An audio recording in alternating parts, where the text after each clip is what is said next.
Hi, we are in Module 11 looking at adverse childhood factors or experiences that influence health and mental health outcome.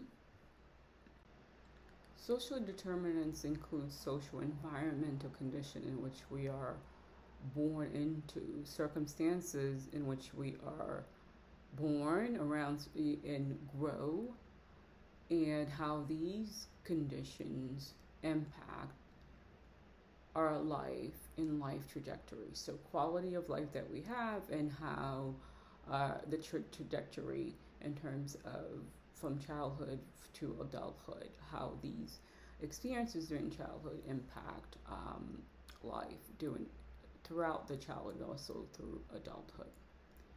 How social environmental conditions impact our quality of life and life trajectory depends on several factors, meaning some of these factors include the types of social environmental conditions, right?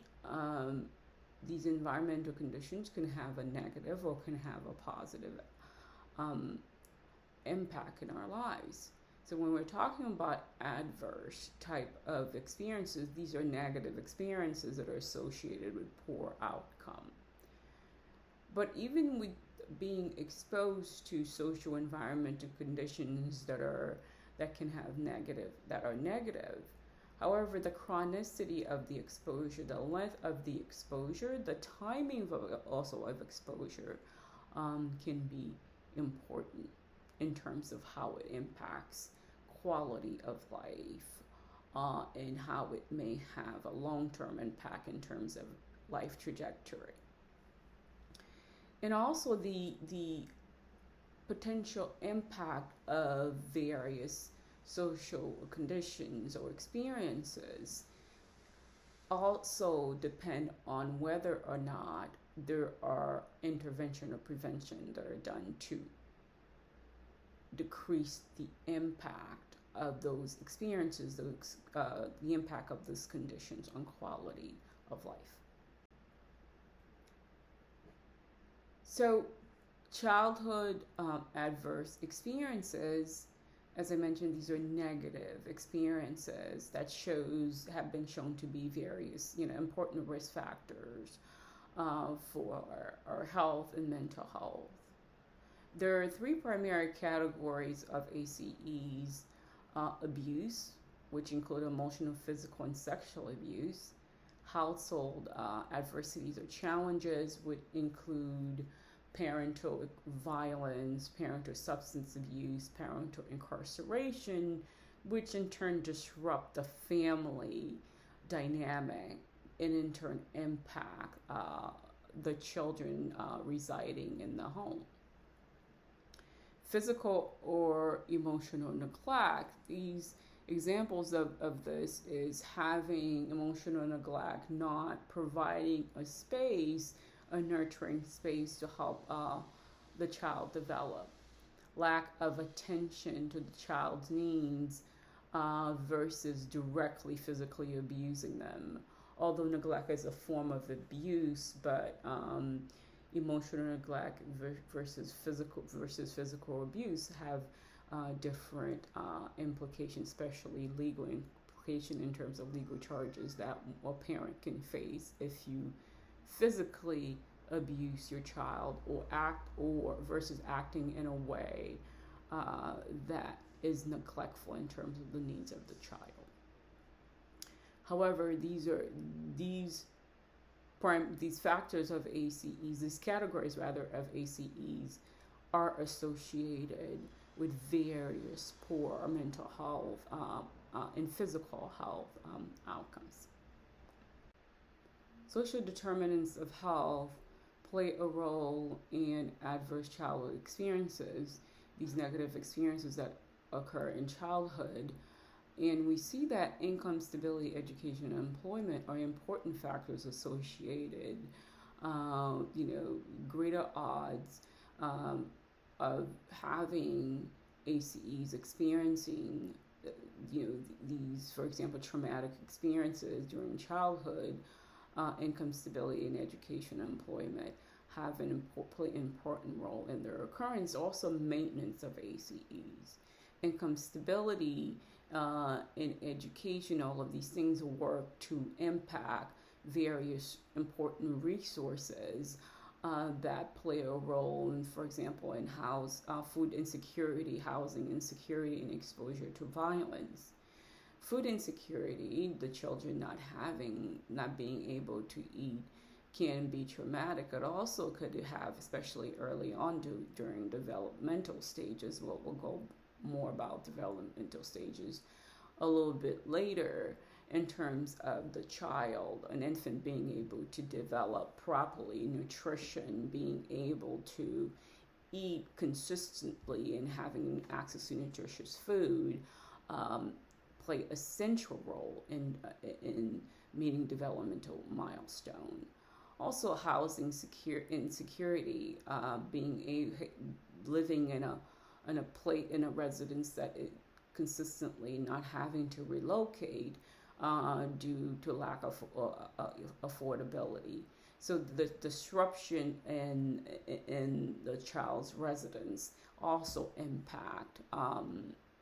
is impacted by income, stability, education, and employment, and it also put them at risk for an adverse childhood experiences. You could understand children having to move consistently, how that disrupt their day-to-day functioning, being brought to different neighborhoods, different communities that really impact your ability to adapt and function within your environment. Again, exposure to violence, not having stable income can impact where, the type of residence you're able to afford. And unfortunately, low income or lack of income, lack of employment, folks are often reduced to housing where there is high rates of violence, therefore increasing the likelihood of adverse childhood experiences, children being exposed to violence, gunfire, all the time, where their neighborhood there's constant violence. You can understand how that is associated very toxic stress and being exposed to that over time, because unfortunately parents aren't able to move to a new location, to another residence that's more peaceful, that has low violence or no violence, no violent crimes. Over time, really, that can compound the negative effect that being forced to live in a violent neighborhood can have on mental health, and even physical health, because we know that exposure, living in a violent community or a neighborhood increases the likelihood of you, of anybody, including children, being victimized or even killed. So low SES, low income, is considered an adverse childhood experience. So children are born into a low income household, and itself, it's being low income is shown to be often described as an ACE, because it directly impact the child environment, as I had mentioned before, housing insecurity, being able to remain in a consistent environment, being able to live in a safe environment, and household income, access to food and food insecurity. So in turn, these things, household income, can, in some of the literature, including Smith et al., these factors are defined as adverse childhood experiences, being born into an environment in low-income family, household income, whether or not you're at the federal poverty line or below the federal poverty line. All of these things in themselves can be proxy measures for adverse childhood experiences, because their existence increase the occurrence of an adverse effect, or they themselves serve as adverse experiences because of the negative impact they have on families, on the household, therefore children.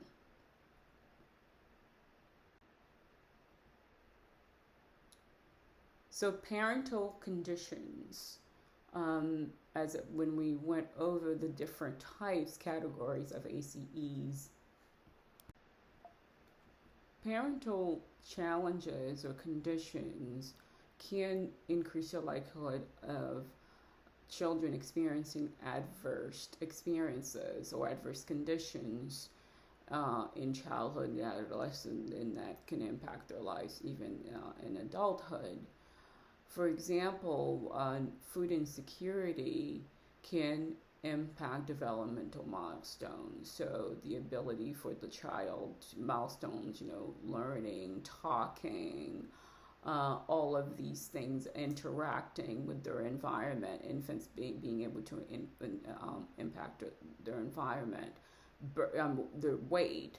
All of these things are essential factors that can be impacted by access to nutritious food, consistent food. So if you housing with an environment, household that experience food insecurity, that could often lead to malnutrition of infants that impact their ability to meet the various developmental milestones. So you have children that have various cognitive delays, for example, because of not having proper nutrition.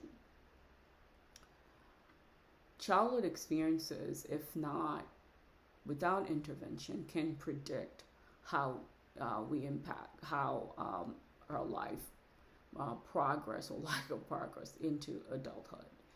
So think about food insecurity.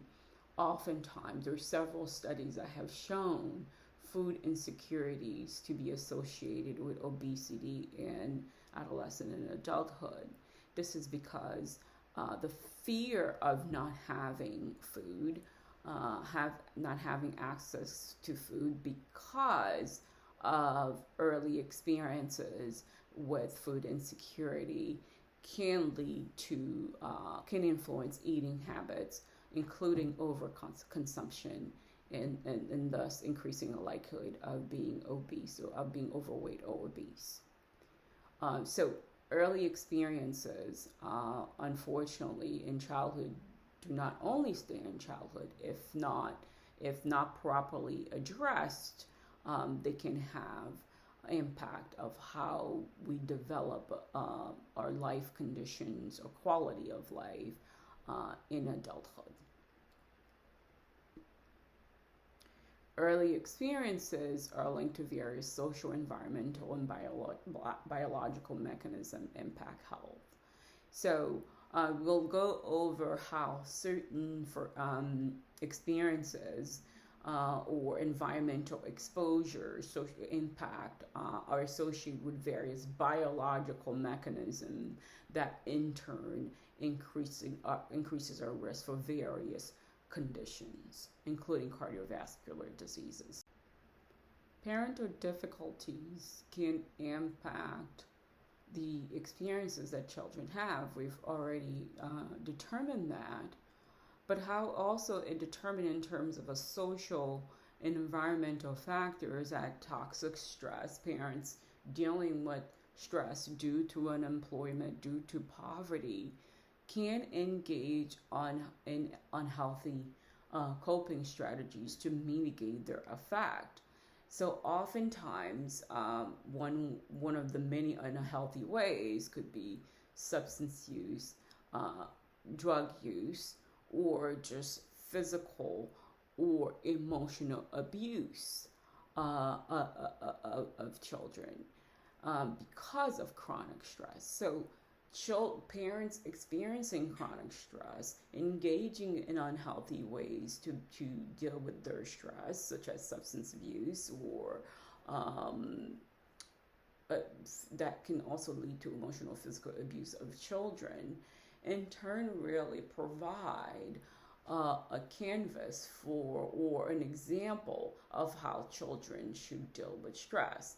Because you have to understand that how kids learn how to cope with certain strategies is based on the examples they've been exposed to.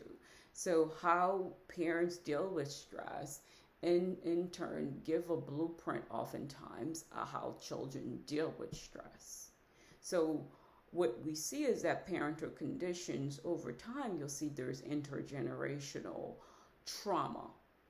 So intergenerational trauma, meaning that parents have dealt with food insecurity, for example, unemployment and poverty that impact how they cope, their children being exposed to that or socialized to use these unhealthy coping strategies. And these coping strategies oftentimes are passed from generation to generation. And of course, intergenerational trauma that influence how people cope can stem from racism or other type of discriminatory experiences. So understanding how the exposure, being in a social or an environmental condition where parents are not coping well with stress, chronic stress, toxic stress over time, that exposure, the child being exposed to that environment can in turn engage in the same unhealthy coping strategies, and if not addressed, these coping strategies, the way that we show up in the world, the way we interact or respond to stress can be passed down from generation to generation. So you do have intergenerational trauma and in turn intergenerational substance use because of how people have been socialized to cope with stress. So physical environment conditions, exposure to pollution, to air pollution, for example, and other chemicals can also alter functioning, how children function, and also that can also have the effect of exposure to pollution and other chemicals can last in adulthood. So exposure to polluted air and lead is associated with neurocognitive limitations. So air pollution also has shown to be associated with learning disabilities and low IQ and poor academic performance. Lead exposure also is associated with poor executive functioning. So executive functioning, this is the high order type of processes that we have, learning and memory. So all of these high order functioning can be impacted with the physical, with children's physical environment. And ADHD symptoms also is associated with exposure to lead in childhood. Gladier et al. 2021 conducted studies that looked at various exposures to toxins and the biological mechanism that these exposures impact, and in turn, what are some outcomes that are associated with exposures mechanism and, for example, cognitive functioning. Air pollution, for example, stemming from vehicle emissions in various industrial or construction sites are associated with demyelination, for example, and neuroinflammation. Demyelination is a condition that causes damage to the covering of nerve fibers that is done with myelination. So the myelin sheath, if you remember, so that's important for the nervous system. So that sheath protects the brain and the spinal cord. So these things impacted can have shown to impact learning disabilities, memory, and attention deficits. So these are the sources of some of these type of toxins, sources, and the biological mechanisms that are associated with it, and the various outcome as it relates to cognitive functioning that can really impact our functioning. So impaired cognition, lower IQ, really impact how you respond, how you interact with your environment, your ability to learn, academic achievement, therefore employment down the line, so these things have very, very much a cascading effect. Not only that it impact, your various biological processes, but also impact our quality of life as it relates to educational abilities, academic performance, so therefore employment opportunities. There are various biological alterations that are associated with toxic stress. So toxic or chronic stress associated with adverse childhood experiences have been shown to impact structural structures within the brain, the amygdala, and the hippocampus. So if you remember, neurocognitive courses you've taken, the amygdala is really important in the processing of our emotions. So, and the hippocampus plays a central role in our memory, especially declarative or episodic memory. So these two structures of the brain really interact to help us process emotions. So think about these adverse experiences impacting these structures in the brain that are really important for how we process information. And think about in childhood, the brain is not fully developed, right? The brain continues to develop well into early adulthood, some parts of the brain. So that really, in childhood, there is increased risk, because the brain have not been fully developed in terms of how folks, how children manage their emotion or process emotional information. So adverse childhood experiences further compound your ability to process emotions and process emotion, but also regulate your emotion, because ACEs have shown to negatively impact the amygdala and hippocampus.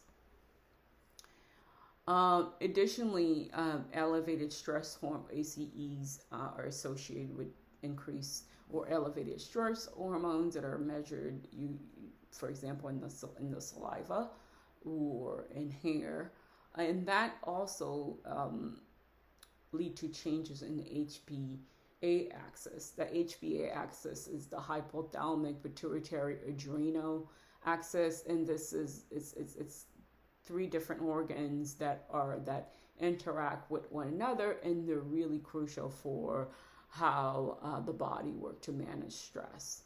So these organs, these structures interact with our endocrine system that really regulate various hormones that help us to react with stress.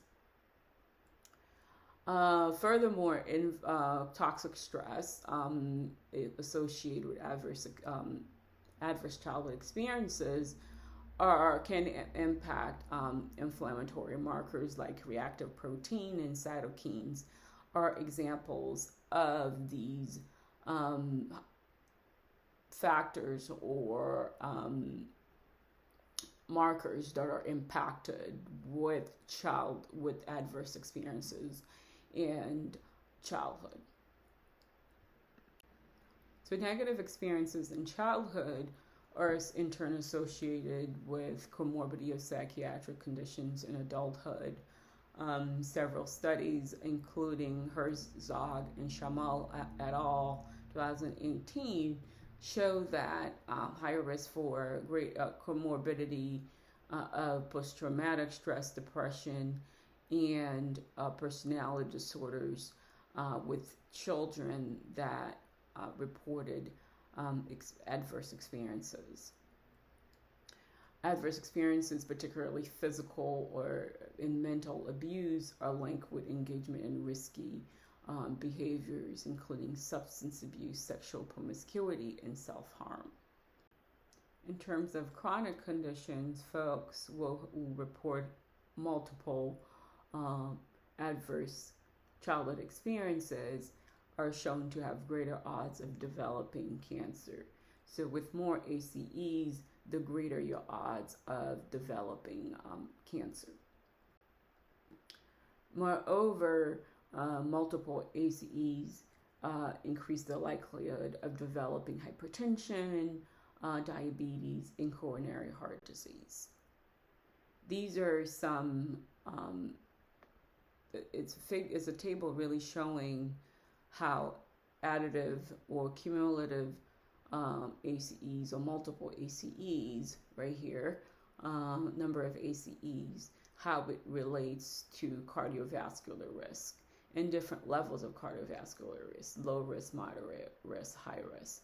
As you can see, 5 or more ACEs show that it accounts for about 29.26% of the variance of high cardiovascular disease. So there's variance is in terms of a predictor variables, a variable associated with an outcome. The greater the variance that is associated with that particular variable in that particular outcome measure, the greater the connection, the greater the relationship between those two variables. So with more, and it kind of makes sense with cumulative stress, cumulative adverse experience, you have cumulative stress, and we know stress have wear and tear in the body as we've gone through different module readings and different lectures to really show the various biological processes that are interfered, that are impacted by stress, leading to wear and tear in the body and how they can impact health. So the more adverse experiences in childhood, the greater likelihood of cardiovascular risk in adulthood. And this is this is a figure really showing how, reporting zero risk and in terms of high or low category for cardiovascular diseases is, as you can see, as you report more and more number of adverse childhood experiences, there's a clear increase of being in a high risk for cardiovascular diseases in comparison to if you report one adverse experience during childhood. So the gray area here is the low category for cardiovascular risk. The dark one is high category.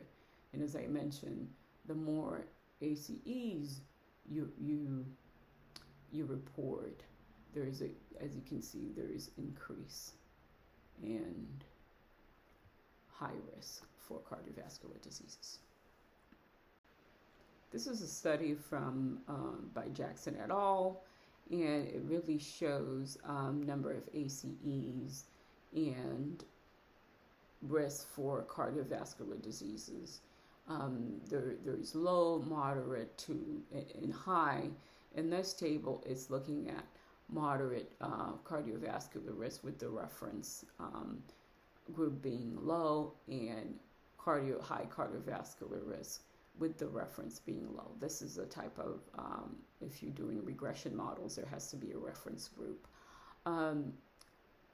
So for as we can see, more ACEs tend to is associated with greater risk. But here we see there's some mediators of the relationship between ACEs and the outcome. Moderate cardiovascular risk group versus high cardiovascular risk group. For example, education plays really an important role between more ACEs and moderate to high cardiovascular risk. In instances where people reported 5 or more ACEs, low education in particular explain about 7.76 to 8.44 of the association or the variance. Low income also shows an association, a significant association between ACEs and type of cardiovascular risk group folks are in.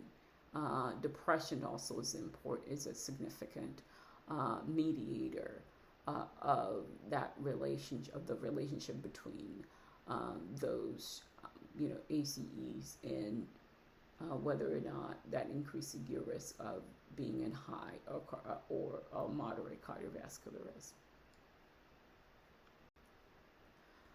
ACEs in premature death. So with more ACEs, studies have shown that folks can die as early as 20 years in comparison to folks who report no ACEs. Individuals with 6 or more ACEs, according to Brown et al. 2019, were 1.7 times more likely to die at the age of 75 or younger. Moreover, individuals with 6 or more ACEs were 2.4 times more likely to die at the age of 65 or younger. So we see ACEs not only associated with chronic diseases, but chronic diseases also associated with premature death. So there is premature mortality associated with early adverse experiences. So addressing the effects of ACEs. As I mentioned, intervention can impact the level of effect that ACEs have in functioning during childhood, in adolescence, and even in adulthood, if those effects continue well into adulthood. So several studies have recommended addressing proximal and distal factors impacting childhood, experiences in childhood. For example, if children, proximal factors, if children are experiencing parental challenges, for example, emotional or physical abuse, so intervention programs that really teach parenting skills, how to implement them, therefore how to respond to the needs of their children, can be very much impactful in decreasing the effect of chronic emotional or physical neglect or even abuse have on children. Also, distal factors, pollution, exposure to pollution. So reducing exposure to pollution, although we have various programs throughout the country, various committees that are trying to enact various laws to see how they can reduce exposures to air pollution and or other toxins in childhood because of their debilitating impact they can have on children development, also trajectory into adulthood. Also programs connecting parents to relevant resources to help them decrease and improve housing security, food security, and also connecting them to programs that eventually help them to decrease, to move out, to get out of poverty is also important because of the influence that parental challenges and parental conditions have on early childhood experiences, So a recap, we looked at ACEs, adverse childhood experiences, how they can have a dire impact on functioning and quality of life during adulthood. and during childhood and also adulthood. We also look at increasing risk associated with multiple adverse childhood experiences as it relates to increased likelihood of developing medical and psychiatric conditions in adulthood. For example, ACEs serves as cumulative risk for CVD, cardiovascular diseases, and early mortality. And also, folks with ACEs tend to have a greater likelihood of having comorbidity. And so early intervention that really address relevant factors as it relates to proximal and distal factors associated with ACEs can decrease the impact they have on children and their long-term effect well into adulthood. These are some references on the topic, and I will see you in the next module. Bye.